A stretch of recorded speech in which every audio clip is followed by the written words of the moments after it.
alert the press because I'm doing it. Good morning. My name's Madeline. Thanks so much for clicking on this video. It's so nice to have you here.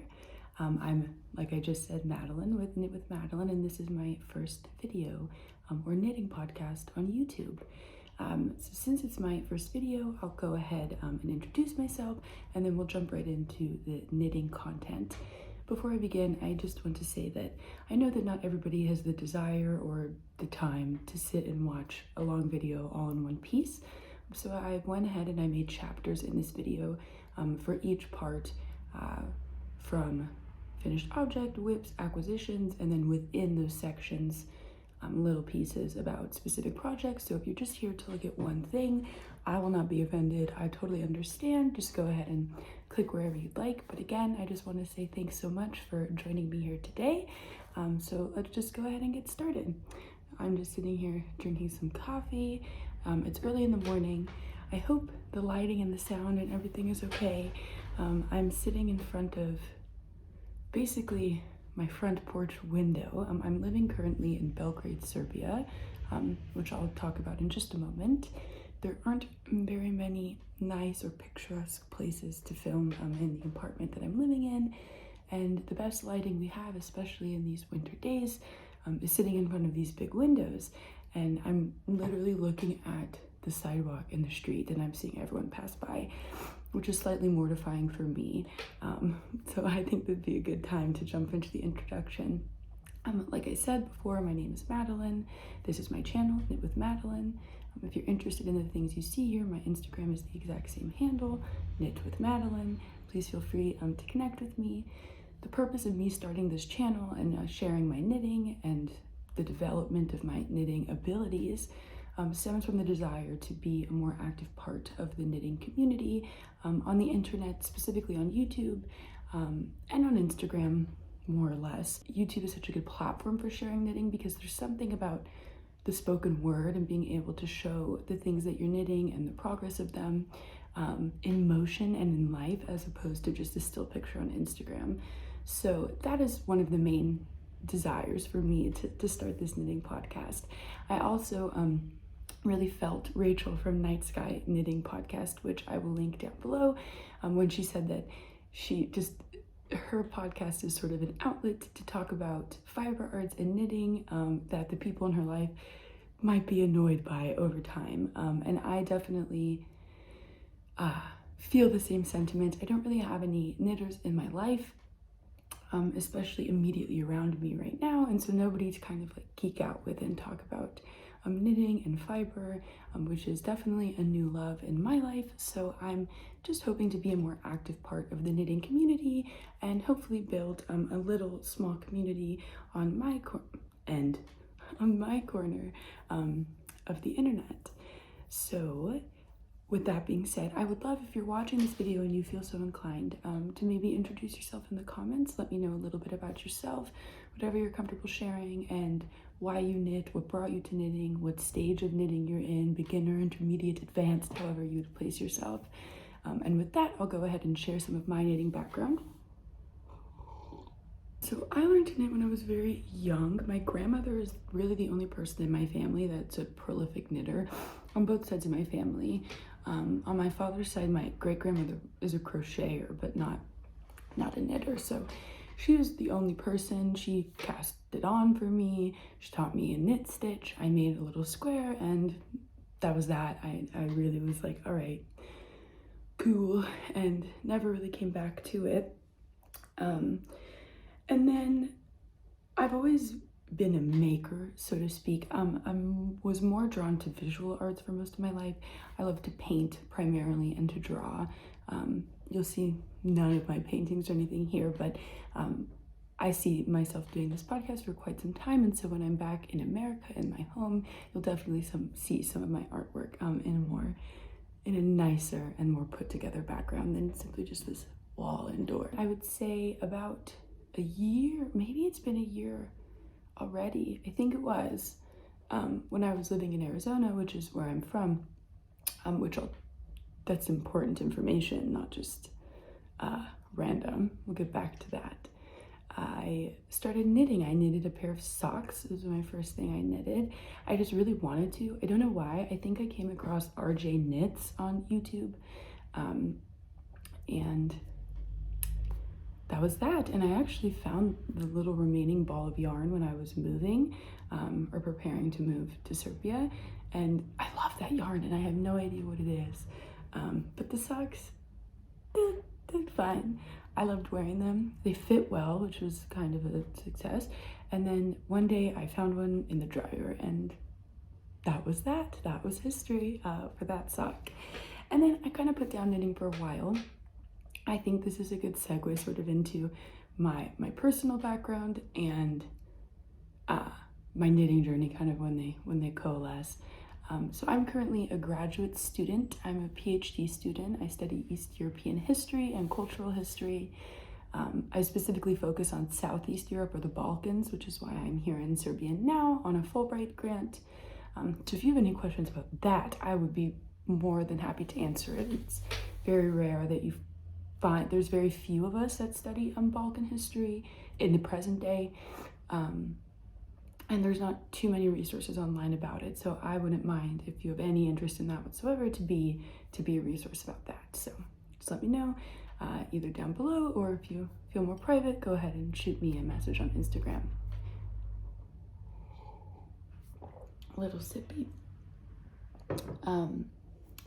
But so when I was doing my master's program in Arizona, I'm a massive procrastinator. There's nothing in the world that brings me more joy than procrastinating. So I decided to pick up knitting again. And I think I have a really horrible memory. I hate saying my mind always goes to fun fact, but it's not a fun fact, but I'm just trying to share things that kind of give you an insight into who I am, sort of my life experiences that brought me here today. Those are all things that I think are very important, especially as somebody who studies history. But I recently, it'll be almost 5 years that I finished treatment in July, which is bonkers. But I am a cancer survivor. When I had cancer, I didn't pick up knitting. I hadn't quite discovered it yet, which is such a shame because what a great way to spend like the 4 hours that you're sitting in an infusion chair, to be quite honest with you. Instead, I played Skyrim, which I do not regret. But I have many thoughts about that I maybe will share sometime in the future. But so I did that. I didn't stop being in school when I was getting treated for cancer. I just kept going and going and going. And I never really I would paint sometimes, but really not really. I had really no creative outlet. And so when the pandemic started and we were all stuck at home, and I was doing a master's program and finishing my bachelor's because I did a 4+1. So you kind of start it when you're still an undergraduate. I love to procrastinate. And I found, I think it was the Crazy Sock Lady on YouTube. And I cast it on a pair of socks. But before that, I started just knitting squares. I looked up, different stitch patterns, and I was knitting squares out of some acrylic yarn that I had. For some reason, I just carried it with me for years and years. And I made these big squares, and I was going to make 4 of them, and my goal was to sort of seam them together and make a little blanket for my cat. Anyway, so I started making the cat blanket, and then I cast it on the pair of socks for my friend. Never finished the socks. I actually recently started frogging them before I left the country, because I just messed up some parts in picking up like the gusset stitches, and it just was really tight and not right. But I was knitting on DPNs, and I will tell you, knitting on DPNs doesn't make you feel so cool. I don't know if that's like a niche thing, if people think I'm crazy, I don't know, but I feel like you just look to non-knitters like a knitting master, like a master. So that's sort of how I started. That was at the beginning of the pandemic. So I guess that was like a year and a half. I know the pandemic's been like 2.5 years, but it was kind of like a few months into it, let's say. And then I got into a PhD program. I moved across the country. I left Arizona. I moved to the Midwest, which that's a change. And I moved with my partner, who is actually here with me in Serbia. He's sleeping, which is why I'm trying to be very quiet and wearing these headphones to hopefully pick up my voice a little bit better. And you know, I just started my PhD program, I'm plugging away, and I am constantly terrified of the winter because like I said, I'm from Arizona. I've never experienced winter, and now I'm living in the Midwest. I'm about to experience winter, girl. So I'm like, I don't want to buy. I also have this weird thing where I hate buying clothes for myself. I just feel like there's better ways to spend my money, which is not true because I'm at this point in my life where I really need like a wardrobe makeover. And so I was like, I will make my own winter clothes. I can do that. And somehow the YouTube algorithm read my mind, and I started being recommended knitting podcasts, like literally out of nowhere, at least in my opinion. I don't know what part of my watch history would get me to a knitting podcast. But I think one of the first ones I watched was Bethany with Well Loved Knits, which anybody I mention and moving into projects, everything I talk about will be in the description. And I watched a lot of her videos and I was like, oh my God, you can really make beautiful things. Like I could do that. And so I bought and downloaded her Sable sweater pattern, and I made it. I churned it out, especially considering it was finals in my first semester of my PhD program. It's just what I did instead of doing the things I was supposed to do. If I can, I'll put a picture of it. I don't have it with me because it's really big and really bulky, and I didn't really have space for it in my luggage coming here, unfortunately. So I came to another cold place and didn't have warm clothes, which you'll see is a theme and a big motivator for some of my early knitting. But I knitted out of We Are Knitters, the petite wool in the colors olive, ochre, and spotted mauve. I will say the spotted mauve is incredibly hard to photograph, but I think it's beautiful. It reads sometimes in certain like low lights, like almost kind of silvery, like it kind of has that shine to it, but it definitely is like a dusty brownish pink. It is really a gorgeous color. I do like it, and I love it with the other colors in that sweater. At the same time, I was also knitting my partner some socks. Again, I have them with me here, but they've been worn a lot and they're not wool. I think they're just primarily like a synthetic blend from Michaels. But despite that, I will say I really love the fabric that knitted up. I don't find them uncomfortable to wear, neither does he. And the striping pattern is just perfect. It's like all of the colors, he has very specific colors that he wears in his life, and it's like they're all represented in that sock. And it just striped so well. And I was looking at some of the other colorways that they have, and they're just low-key really pretty, and I want to knit more of them for sure. So that's that. I do have a photo of them that, again, I will try to put in here so you can see what I'm talking about when I'm talking about it. And then right before we left, I casted on 2 sweaters. And ever since then, I've just been knitting like a fiend. Okay. So that's a little bit about me. You've learned quite a bit about me. I'm from Arizona. I'm a relatively new knitter, and I have found knitting to be a hobby that I really love and I really want to pursue. And so part of this podcast, and outside of just being a more active part of the community and getting my voice out there and hopefully starting a bit more conversation around certain topics that I haven't found too many videos about, I also have been really inspired by some of the new beginner knitting podcasts. I think that would include like the Woolly Witchcraft.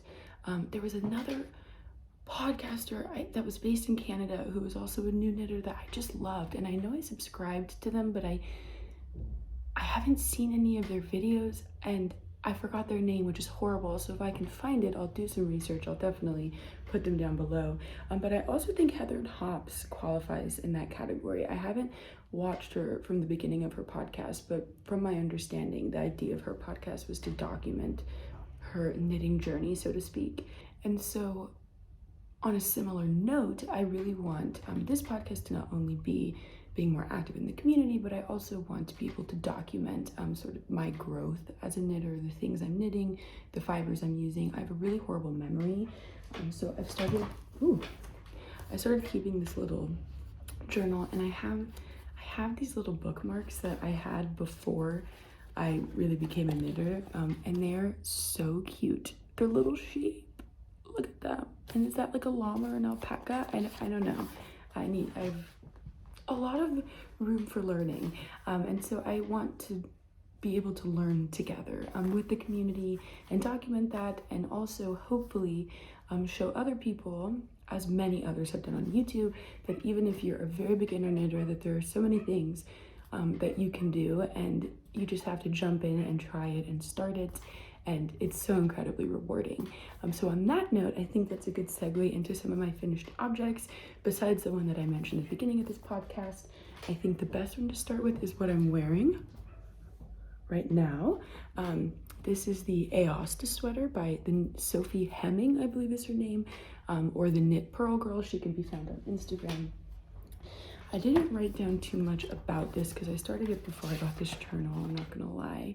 But just to sort of let you know how I keep notes on these things, I write the name, obviously, the day approximate I started it for some of them, when I finished, why I'm knitting it, the materials I used, the projected amount of yarn, and then versus the actual amount I used, because that's something that I'm struggling with as a newer knitter. I tend to get not enough yarn, and then I need so much more, which was a big problem with the Well of Knit Sable sweater. And I don't know if it's because I do gauge swatches, but I kind of do lazy gauge swatches, not gonna lie. I'll do like the number of stitches, and then I'll knit at least like 1.5 inches, and then I'll just kind of like project from there. Because what I've learned from other podcasts is that it's the stitch part of the gauge that is a little bit more important than the row part, because you can always make things longer. But I found with Bethany's pattern or Well of Knit's pattern, that I needed so much more yarn than at least was written in the pattern, and I don't want to attribute that to her because it was probably an error on my part, but it's definitely something I'm trying to get better about. This was another sweater that I ordered 10 balls. Okay, let's do this in a better order. I knitted this out of We Are Knitters, the Marifine, which is 100% merino. I believe it is not superwash, and then I also held it with one strand of their mohair, the Touch Me mohair, which I have a ball of that here. Here it is. This is the Touch Me mohair. I have some thoughts about this mohair. I don't see many people. I try to look at videos on YouTube talking about this, and I didn't find any. I will say the Knit Pearl Girl does have like a very short video about this mohair, comparing it to other kinds of mohair. That's a great video. I'll link it below. But I will say it was very underwhelming, especially after having gone into local yarn shops and looking at indie mohair. It's just, this one's looking extra fluffy, but it's really not very fluffy. I don't really know how to explain this, but it's really hard to see in the video, but it's really very, very fine, very fine. And the staples seem to be very long, but they're like just kind of scraggly. Like I don't want to describe it very negatively, because I will say I do like the way that this knitted up, and I'll go ahead and stand and show you a bit. But as you can see, it gives it a very subtle halo, like barely anything at all, which after knitting with the petite wool by We Are Knitters, I do kind of appreciate that, because the petite wool is roving, basically unspun, I can already see it's going to be a pilly mess, just because of the nature of the yarn, which I guess I should have known, but I didn't, because I was a beginner knitter and everybody all over Instagram was like, the petite wool, the wool, and I don't know if that's a great starting yarn. Obviously it's chunky and that's great, but it's really expensive, and it is really nice, but I don't know how well it will hold up over time.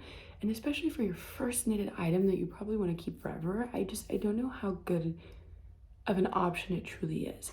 Now the Marifine, which I do have, I have a little bit left over of this. I have this ball, and then I have 4 other unused balls. I like this a lot. It you know, it's just a plied merino. It's not that soft on its own. I don't know what it'll be like blocked, but that's where I want to come back to the mohair. I will say that although it was a little bit underwhelming when I bought it and spent a lot of money on it, because I think it was like 12 bucks or maybe 15 bucks a ball, and I caught it and I was like, this is it. But it really did make this sweater very nice and soft. So I made a few modifications to this sweater. I did a twisted rib on the arm. I really bumped up the tubular cast off on this one, and so I think I need to go back and redo it. But I also did something weird, and I did a split hem, and I really don't know how I feel about it, to be totally honest with you. I wanted the back to be longer, which I definitely achieved, but it does look a little bit weird. I like it. Again, I knitted this because I needed warmth, and it really did that. It is a warm sweater. I wear it, I'm not wearing a shirt underneath it. I wear it next to skin. It's not itchy, it's plenty soft, it's really cushy.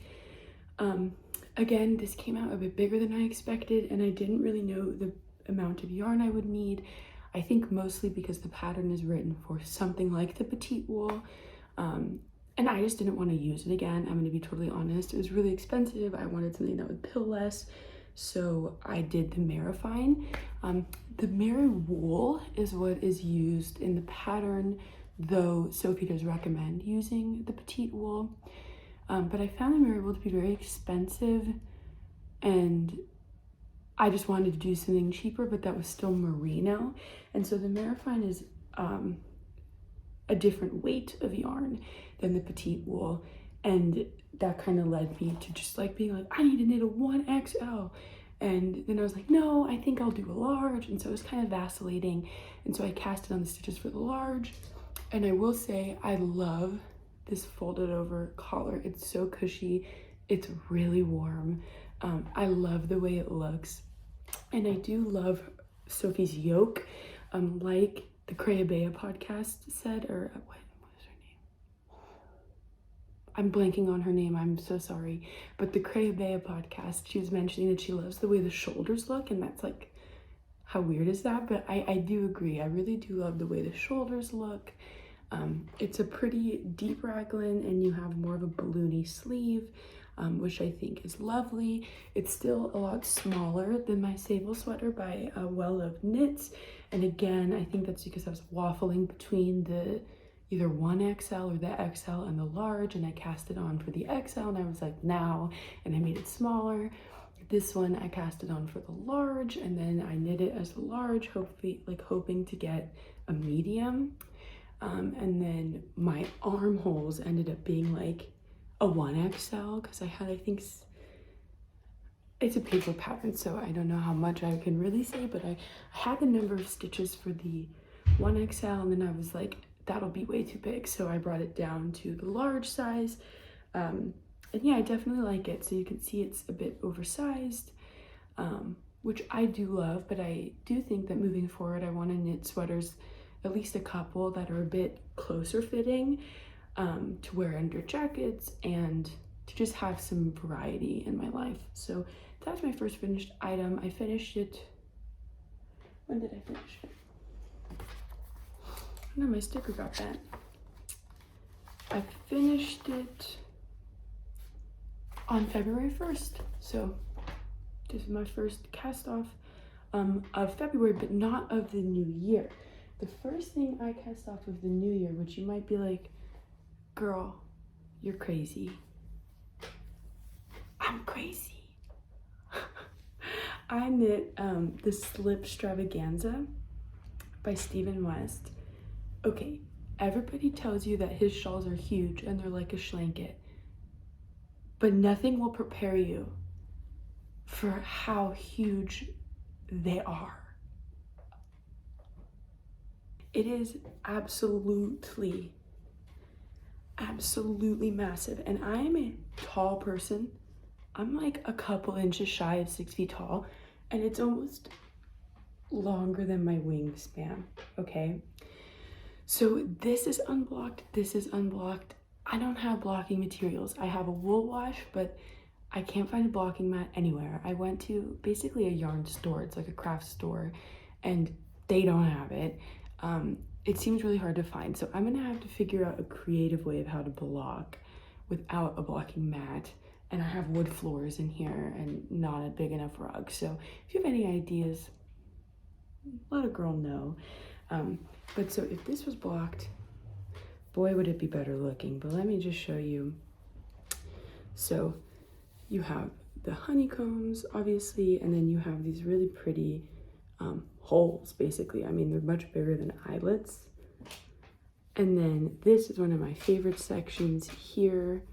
And then it goes down into the diamonds, which I'll get into some of my thoughts in just a moment. But if this was blocked, it would look so much better. But you can see the diamonds, and then it goes down into this really cool slip stitch, which I bunked up. This is supposed to be a red stitch, but I'll fix that later. But I really love how that looks. And then my favorite part that I also messed up a little bit, but I mean, I don't care, are these triangles at the end, and they really are pointy. If I blocked this, I could get them to be so pointy.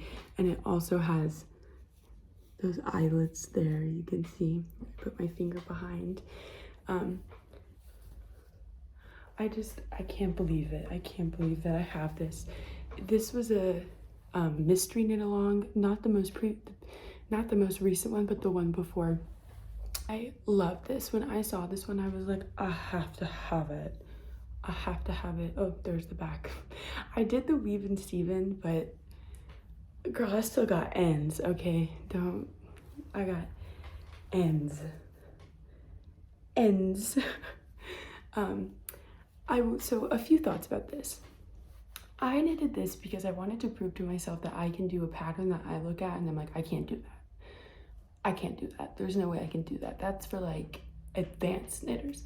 And I thought to myself, you know, he puts videos on YouTube for each section of how to do them. I can read a pattern. I can do this. So I bought the pattern and I said, I'm doing it. And one thing that I learned is that I need stitch markers. I use scrap yarn as stitch markers, and it is not doing it for me. It's definitely enough, and it will do the trick. But something that I found out is that when you're casting on like hundreds of stitches, and oh my god, this I-cord cast on, not for the faint-hearted. Not. But worth it. So beautiful. I will say that's one of my favorite parts about this shawl is the I-cord edge around the whole thing. And then, girl, this I-cord bind off, absolutely beautiful. Love the finish. Worth it. I think probably took me 6 hours, 6 or 7 hours. I'm not exaggerating. I spent a whole day casting this off. It was gnarly. And it's just like the same thing over and over and over and over again. But it really is worth it. It's really incredibly beautiful. But again, so going back to what I was saying is that I have realized that using stitch markers to section off the amount that you're casting on is life-changing. In one of my whips, I'll talk about that briefly, but that's something that I'll be taking with me moving forward, because one thing that really messed me up in a lot of this pattern is I had the wrong stitch count for here. I had the wrong stitch count for here, although it was a little bit better. The first time I finally had the right stitch count were these diamonds. And that's why they worked out so well, because I was actually following the pattern correctly. I had the exact right stitch count for this section, and I don't know what happened. I misunderstood, and I knew it was wrong, but I was like, I don't know, I'm just gonna keep going. But then I fixed it for all of the other rounds of this section, and it's just beautiful. And then I did the triangles, which were short rows, had exactly the right number of stitches. And then things got a little crazy with the finishing chevrons. I don't know if I was not reading the pattern correctly, I don't know, but I feel like this column and the columns at the tips of the triangles and separating them, I just did them incorrectly, so the color carries are a little bit weird. And then I also realized I only did 2 garter ridges for these when they're supposed to be 4. So this would be even bigger, and I did the shorter version, so you can build it up to 6 chevrons.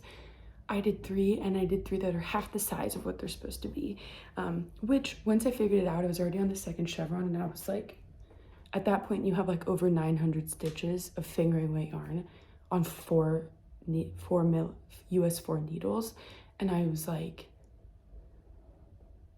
this was a process knit for me. This was to learn and to know that I can do it if I set my mind to it and I really want it. And second of all, this really was a product knit because it was freezing in this apartment. We don't have very many blankets, and I was like, I need this wool blanket as a blanket. And so I just hammered it out. I started this when we got here. So I think the 1st of January, I would estimate, and I finished it on January 29th. Sis, unwell. Like, this is all I did. This is all I did. I took the month off in January, and I said, this and this, baby, nothing else. And that's what I did. So again, I knit this on US 4, and then I used this yarn. Oh, it's a tangled mess. Okay, it's the Ultra Wool Fine by Barocco. I used this color, which apparently is color 5329, but it's this yellow that I really like. It's basically like a mustard, like a true mustard. Then I used, again, these are all the same brand and kind of yarn. This is color 53122. Love this color, love it, like a burnt orange. Then I had 2 skeins of this, which you can see is on its last leg. This is the second one. This is color, excuse me,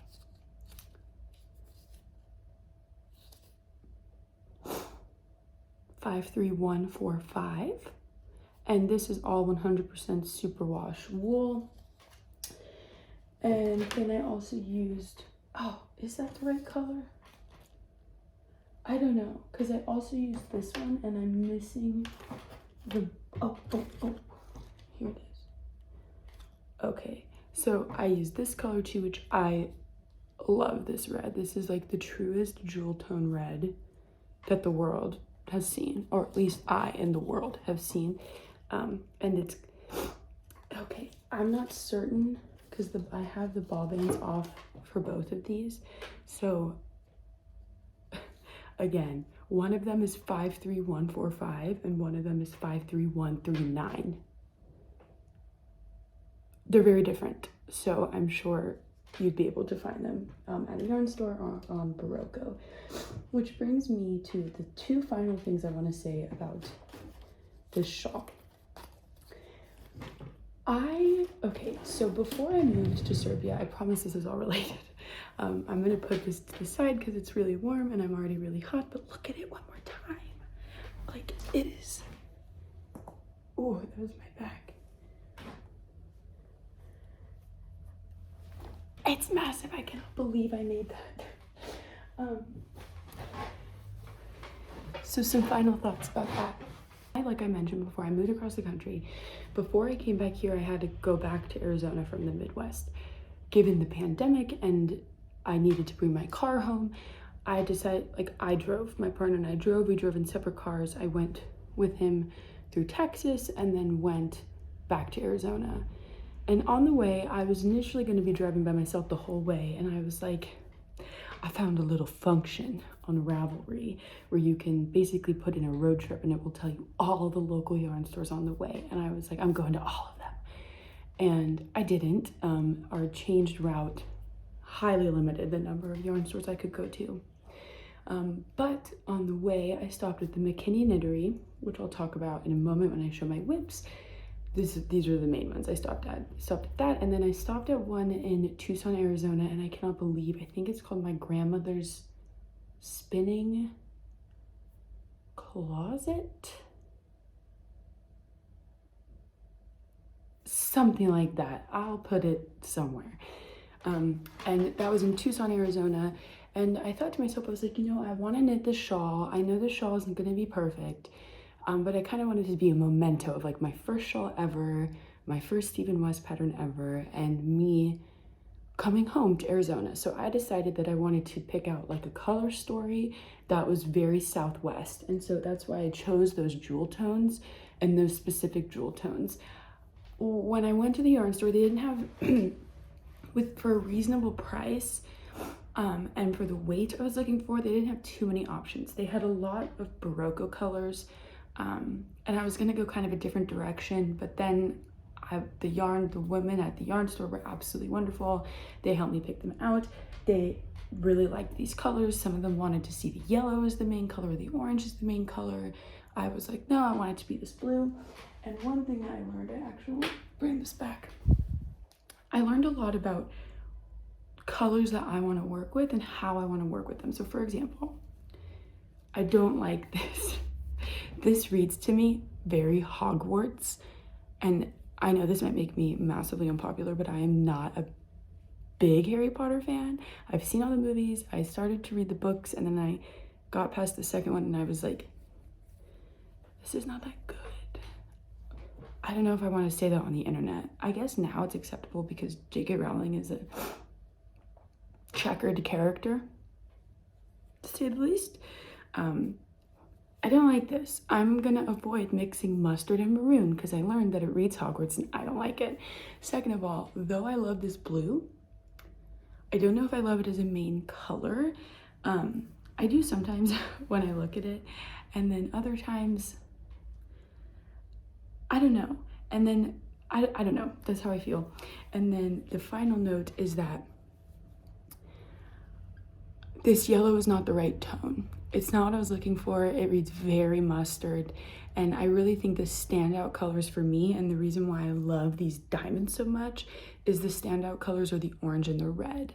And so I really did learn that I don't know if I'll go full jewel tone ever again.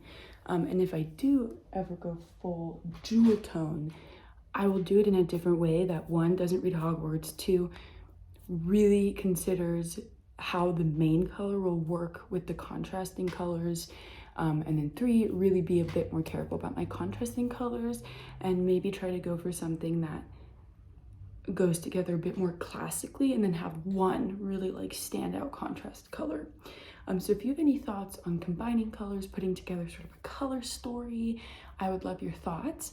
I do one day either want to return to this exact shawl pattern because I already have it, or perhaps another MCAL, Mystery Knit Along, or just another Stephen West shawl pattern. And I want to, like, in like a year, I want to do it. I want to give myself time to knit more shawls, to become a better knitter, to be a better pattern follower. And then I think I want to follow the same idea of knitting like a memento to Arizona, like a home away from home shawl. But instead of using Arizona colors, I think I want to use less traveled yarns, which I saw at the McKinney Knittery in Texas. And I was like, that's beautiful. But this woman was not wearing a mask and she was coughing and touching them. And so I kept a 70-foot distance from her. But I learned afterwards, I followed them on Instagram, and they're based in Phoenix. I think that might be a good way to bring Arizona into the shawl without it being like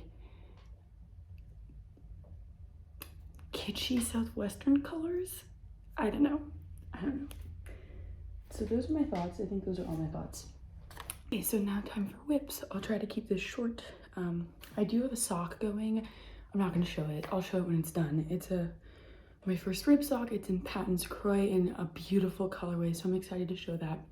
I signed up for a test knit, which I'm so excited. I've never been chosen for a test knit before. It is a beautiful ribbed sweater. I think it's called the Jan sweater. It's by a German designer. It's a beautiful twisted rib sweater. I'm in a heavy and like a bulky roving yarn again, which I know I said I would avoid, but I'm trying a different brand. I'm not using the petite wool. I'm using West Yorkshire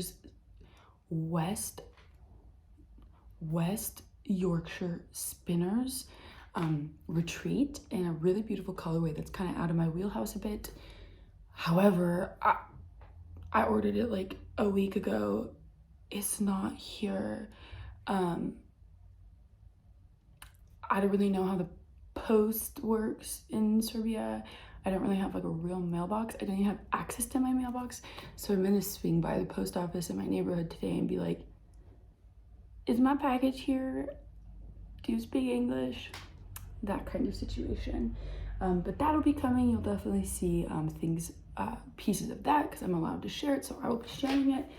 My next whip, I'm gonna start with the oldest one. So when I was back in the Midwest, I ordered yarn for my Sable sweater, not realizing that the yarn that I ordered was seriously more than half of the weight of the yarn that I needed. So I got the baby alpaca by We Are Knitters, and I had my partner pick out the colorway. It's spotted gray. And when it got there and I realized, girl, this yarn is tiny, I was like, what am I gonna do with this? I don't want to return it because it's so soft. And I was like, you know what? I'm gonna knit him a sweater. I didn't know about the sweater curse then, but I have no concern about it. He's not leaving. He's in Serbia with me. Come on, we're good. So I started knitting him this sweater.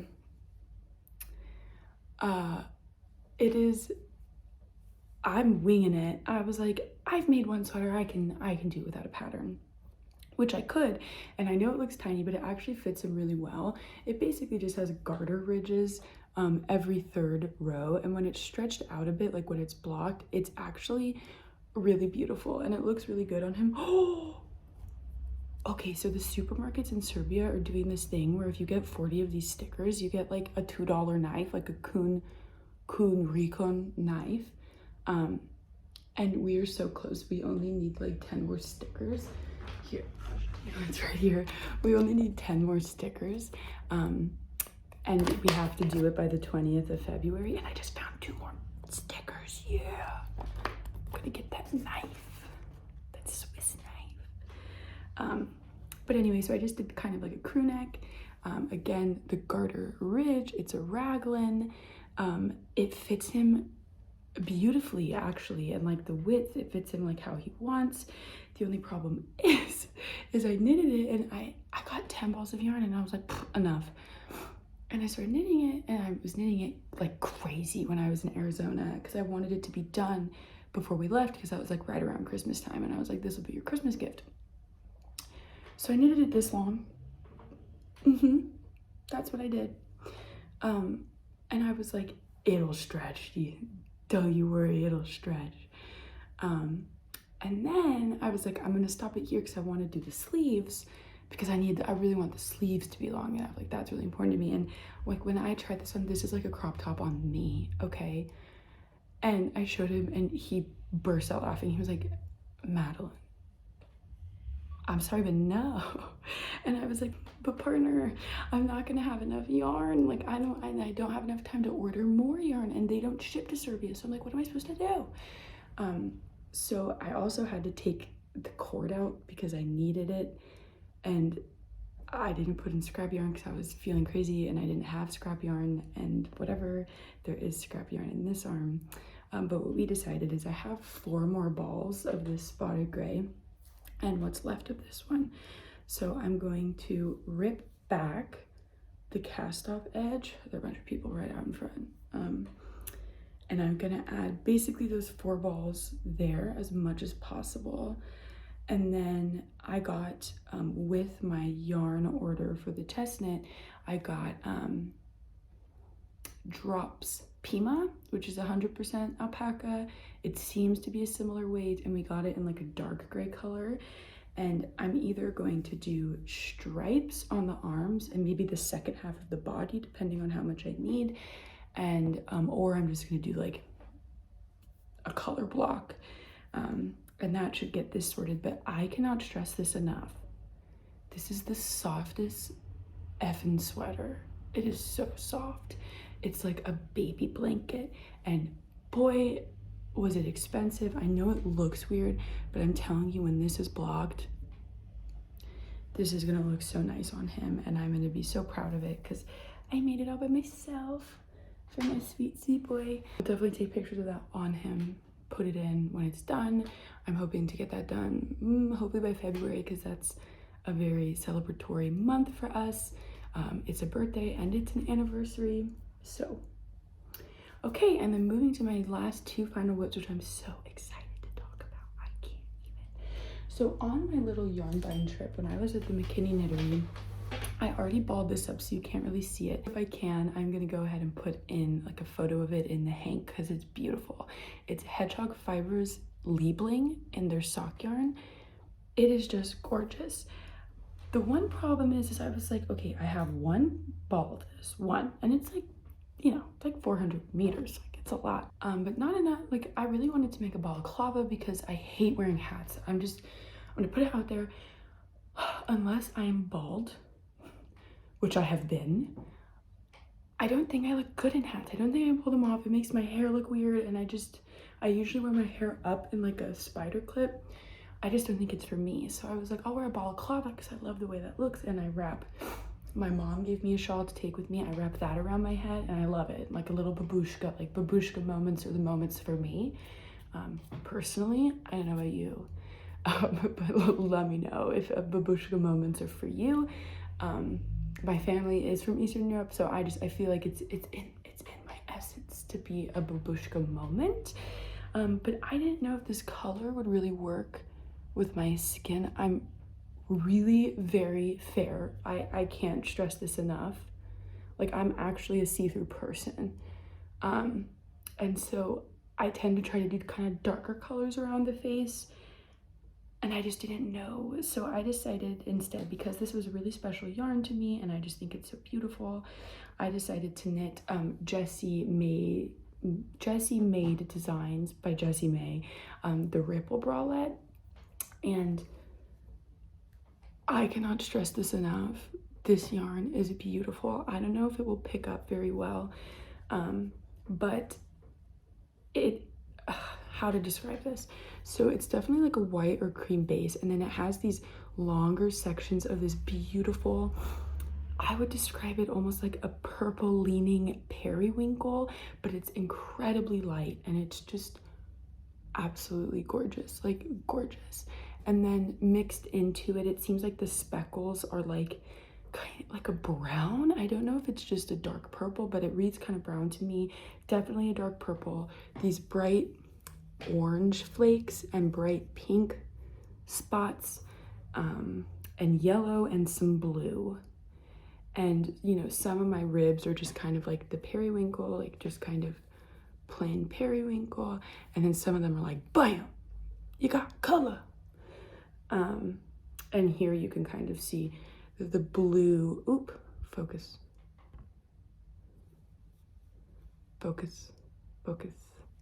You can kind of see the blue and the pink and the orange. And God, it's beautiful. It's beautiful. I'm so excited. I don't know why I still have this in like a mini magic loop. Why don't we just, there we go. Okay. It's just, again, here's a really good section. It's really beautiful. I'm really about it. I will say I got some needles here to do this twisted ribbing, and the cord was so kinky. I thought that all of my stitches were twisted, and I was like, sister, it was a struggle. But now I have them. I knitted those on a 2.5 millimeter needle, not quite sure what that is in US, and then I'm knitting it on a US 4. I have one pair of US 4 very long fixed needles, and yeah, I'm just plugging away on the body. It's just ribbon for as long as the eye can see. I'm making the large size, extra large. The final size of the garment around the bust should be 35 inches. Which will give me a lot of negative ease. So I think it should work well as a bralette. I really eventually want to knit like a very loose mohair or just like a very loose fabric, like summer t-shirt to wear over this so that people can actually see it besides me and my partner. But it is gorge. Love it. I will say knitting with this yarn did teach me what I think Inga is her name. I'm so bad with names. I'm so sorry. From the Knitting Traditions podcast. I get what she means when she says that weird feeling of superwash yarn. I think I just saw a man fall down. I get that with this. But the yarn is just so beautiful that I think it's worth it. But now I understand what she means and the difference between that and a more rustic yarn. I think the most rustic yarn, I forgot to mention in things that I knitted. I natted 2 golf club covers for my partner's mother and sister, and I used Lion Brand Fisherman wool. Now that is a rustic wool, let me tell you. I really like it, and I did a pattern that is actually basically identical to the Jenny sweater by Petite Knit, but I believe I did it before that pattern came out. It's neither here nor there. I'll put in a photo of it, but those were really fun to make. I did it almost all the way, and I realized I was doing the pattern wrong. I ripped back, I redid it.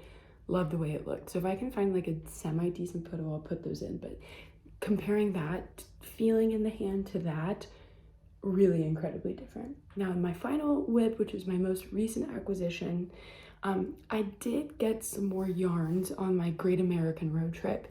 I'm not going to show them here because this video is already so long, and since they're not new acquisitions to me, they don't really count. But when I figure out what I'm going to knit them into, I will definitely show it. Or I'll just show it in my next video, because at the end I'll sort of talk about future plans, and those will appear, don't worry. But I was so excited to come to Serbia because my dollar multiplies by 10 here, and I was like, oh god, I can buy all this yarn, like all this yarn. And as it turns out, there's really not very many yarn stores, at least in Belgrade. I can't find them. I did find one that was not on Ravelry and not really on the map when I searched for yarn stores, because it's a craft store. It's called Modolina. When my partner and I were walking to dinner, we found a yarn store, Modolina, and then we went in and I was like, I want to knit a heckin' balaclava. That's what I want to knit. I want to get like a fancy yarn and a mohair. And I had been looking on their website because we went by it twice. And so we went back after I looked at the website and I knew they had some options. And I went in and I found they had cashmere effing yarn. And I was like, I'm going luxury. This is my first fully Serbian piece. I'm going luxury. So I found this beautiful gray cashmere yarn. Can't remember the brand, sorry. And I found this beautiful like ice blue mohair, and I wanted to hold them together, but they only had 1 ball of that yarn and I needed 2 because they're like 25 grams.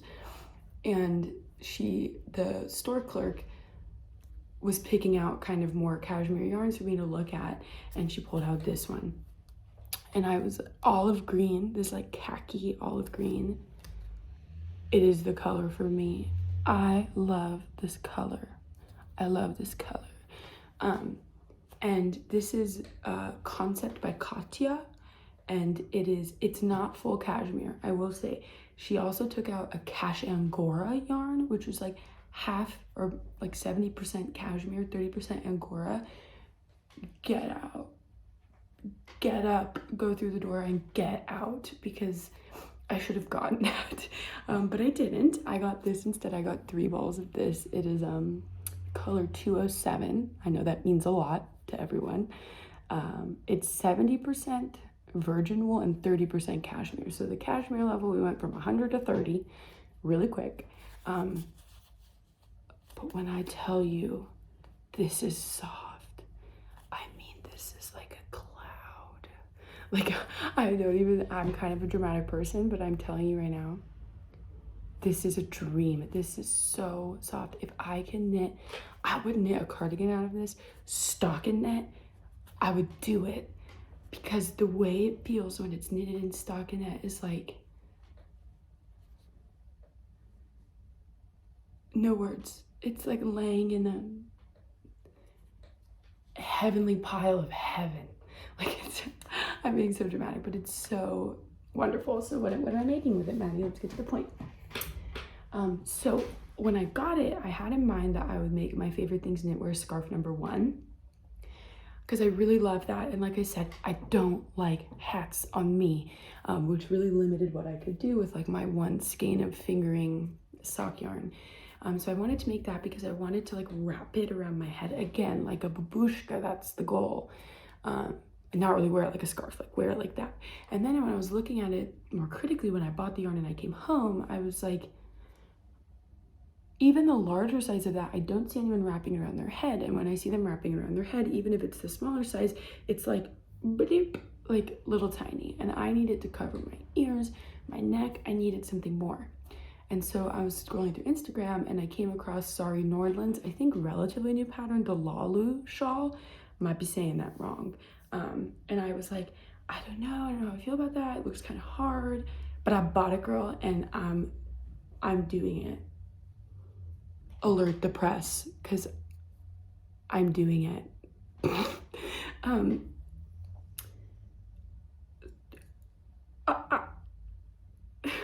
That noise. I'm blown away, blown away. This is so beautiful. Look at this yarn.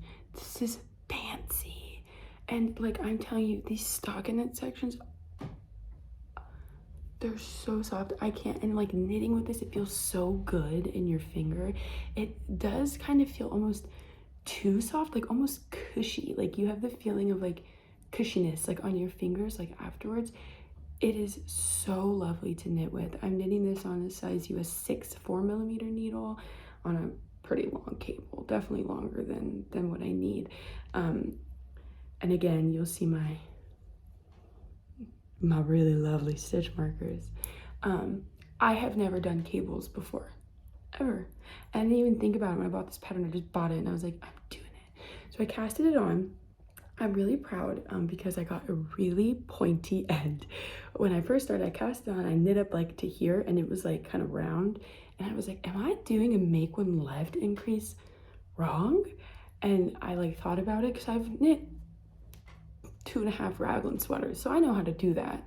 And I was like, yep, definitely doing it wrong because the bar wasn't as clear as it is when you're doing a sweater.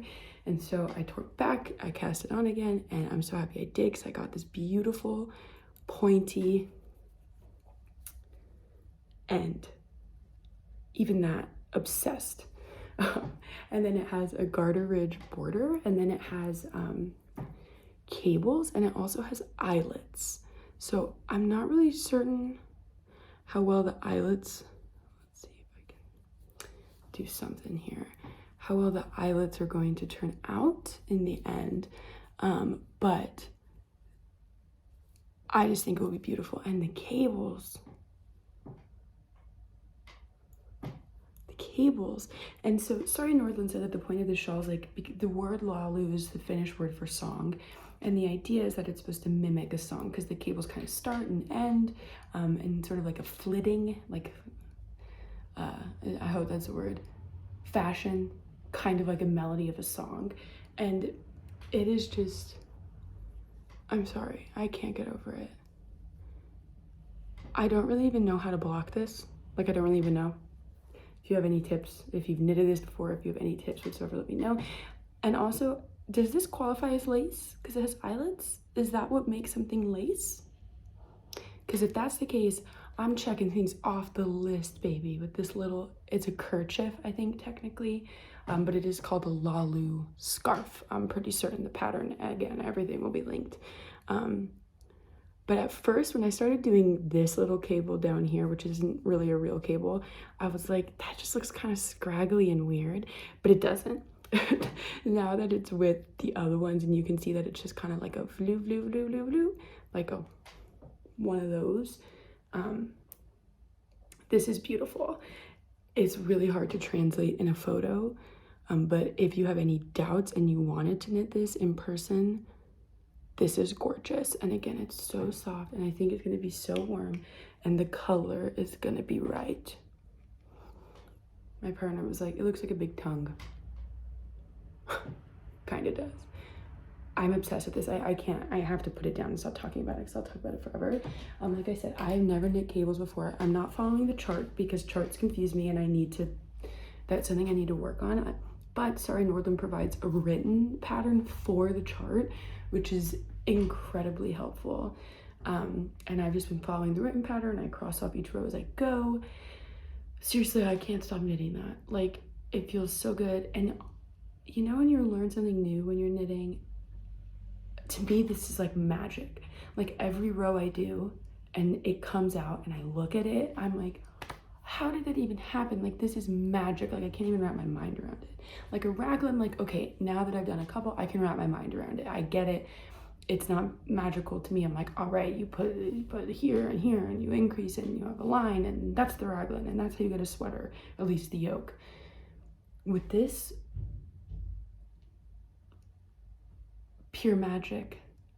Magical. Don't know how it's happening, but it's happening. It's looking exactly like it's supposed to. It's magic. And it's my first Sorry Northern pattern. I'm looking forward to hopefully doing more. I was looking at some of her sweaters and they are just gorgeous. So that is all that I have going on right now. It's quite a bit. I'm hoping, I found that I've been like obsessively knitting, and so I'm hoping to be knitting actually a little bit less, which might seem counterintuitive to starting a knitting podcast, but I have to, I'm only in Serbia until August. I have work to do. So I need to be a little bit better at balancing the hobby and the work. But I'm hoping that having this podcast and being able to talk about it and have a dedicated space to talk about it will kind of divert some of the excitement a little bit, so that way I'm not just like knitting like a crazy person all the time. But yes, so that is my podcast. If you want to jump out here, if you just wanted to see like the works and the yarns and whatever, thank you again for spending some time with me in your day, in your evening, whatever it is. I really appreciate it. I hope that I see you again. If you'd like to facilitate that, maybe hit the subscribe button. If you liked it, let me know. If you didn't like it, let me know. If you have any comments for how to make it better, let me know. Again, I would love if you feel comfortable to introduce yourself. Let me know who you are, if you can, where you're coming from, what you're working on, how you started knitting, literally anything you want to talk about, put it down below and we can have a nice conversation. And then the final note that I will say before I go is like, what are the plans for this channel? That's a really good question. So I'm hoping to do at least one of these podcasts once a month to kind of do like a monthly roundup of the things I'm doing. And then in between, I think it'd be nice to kind of sporadically upload videos. At my next video, I know I want to talk about like my knitting plans and goals for the next year. I think especially as a beginner knitter and somebody who really struggles with indecision, like I cannot make a decision to save my life. So picking patterns is really hard for me. And I think that's why I'm so obsessed with this kerchief, because I just picked it. I forgot to say part of the reason I picked it is Sorry Northern has pictures of her wearing it like a babushka. And I was like, I'm sold. You sold me. You're a businesswoman and you sold me. I really struggle with that, so I think having kind of like a plan is really helpful. And I do know that there are some pieces that I will be knitting this year, and so I kind of want to lay that out in a video to hold myself accountable. Also maybe see if somebody else is knitting it, or if there's any like larger desire to knit that, and maybe we could knit it together, which would be really fun.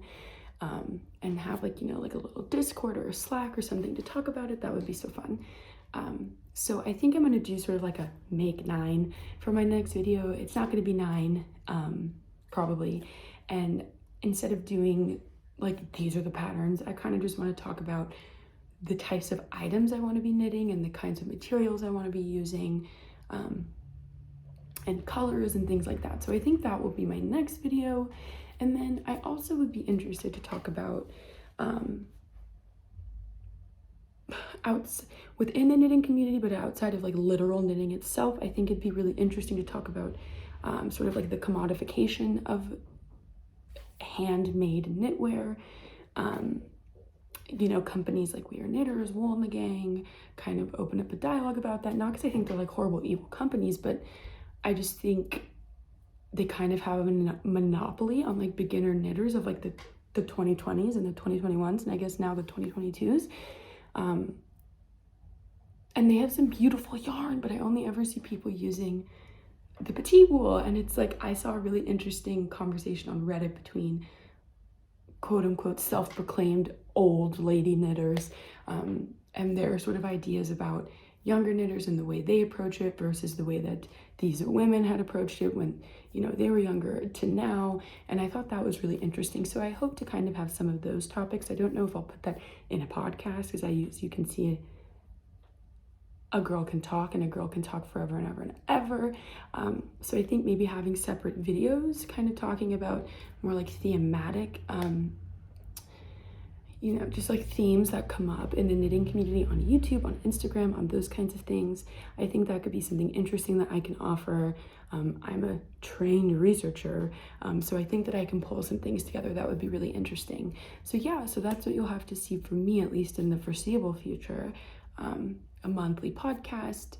My next video will be knitting plans for 2022. I know it's a bit late, but I wanted to finish some of these items before I came on and was like, look at my half finished everything. And then I want to talk about topics within the knitting community outside of literally putting needles together, about, you know, how we get our yarn, where it comes from, different sort of trends. An inspiration for this is Isabelle D, from Paris. I love her podcast. She's such a sweet person. And she does a series every week called Woolly News, and sort of I don't want to do exactly that. I don't want to copy her by any means. And I think she does a wonderful job, and I love the things she picks out. But I want to do something like that where I'm talking about like topics within the fiber arts community, and sort of, you know, from like a social commentary perspective, if you will. So yes, that's all I have for you today. And just once more, if you watched sort of this administrative part of the podcast, again, I just want to say, if you have watched this whole thing, if you've watched any bit of it, I'm so pleased that you're here, and I'm really excited to begin some kind of little community and be a part of the larger community, and I'm so excited to do that together. So thanks again, and I look forward to talking to you soon.